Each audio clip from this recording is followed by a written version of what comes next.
మనకి స్వాతంత్రం వచ్చేసింది. ఆగస్టు 15 జరుపుకుంటూనే ఉన్నాం. చాక్లెట్స్ పంచుకుంటున్నాం ఆగస్టు 15 కంతా. మనం స్వేచ్ఛా వాయువులు పీల్చుకుంటున్నామని ఆ ఒక్క రోజంతా మనం కొనియాడుకుంటున్నాం. అలాగే మనకి స్వాతంత్రం అందించిన ఆనాటి నాయకులని మనం తెలుసుకొని మురిసిపోతున్నాం. అక్కడితో మురిసిపోకూడదు, అక్కడితో సంబరపడకూడదు.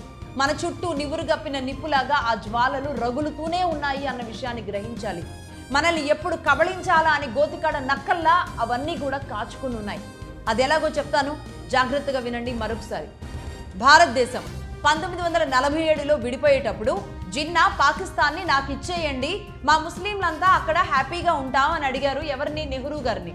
నెహ్రూ గారు ఏం చేశారు? వెంటనే భారతదేశాన్ని కేక్ కట్ చేసినట్లుగా కట్ చేసి జిన్నాకి గిఫ్ట్గా ఇచ్చేశారు. అప్పుడే ఇక్కడ ఉన్న ముస్లింలందరూ కూడా పాకిస్తాన్కి వెళ్ళిపోవాలి అని ఏ హుకుం కానీ ఏ ఆదేశాలు కానీ నెహ్రూ గారు ఇవ్వలేదు. కాబట్టి వెళ్లాల్సిన వాళ్ళు వెళ్ళారు, వద్దనుకున్న వాళ్ళు ఇక్కడే ఉన్నారు. పోనీ ఆ కోసి ఇచ్చిన ముక్క ఏదైతే ఉందో, కేక్ లాగా కట్ చేసి ఇచ్చిన ముక్క ఏదైతే ఉందో పాకిస్తాన్ని, దాన్ని ఏమైనా సక్రమంగా కోసిచ్చారా? సక్రమంగా కోయలేదు. కళ్ళు మూసుకొని కోసిచ్చారు.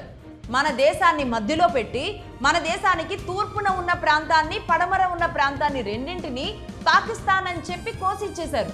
అంటే మన దేశం మధ్యలో ఉంది. ఇంకొక వైపు ఇప్పుడు బంగ్లాదేశ్ అంటున్నాం కదా, అది పాకిస్తానే. అంటే దేశంకి అటువైపు పాకిస్తాన్ ఉంది, ఇటువైపు పాకిస్తాన్ ఉంది. ఎన్ని కిలోమీటర్ల గ్యాప్లో అటు ఇటు పాకిస్తాన్ ఉందో తెలుసా? అంటే భారతదేశాన్ని మధ్యలో కూర్చోబెట్టారు. ఇది అంటే ఇటు పడమరన 4 రాష్ట్రాలు ఉంటాయి. అంటే పశ్చిమంకి వెళ్ళేటప్పటికి 4 రాష్ట్రాలు ఏమేమి ఉంటాయి? గుజరాత్, పంజాబ్, రాజస్థాన్, కాశ్మీర్.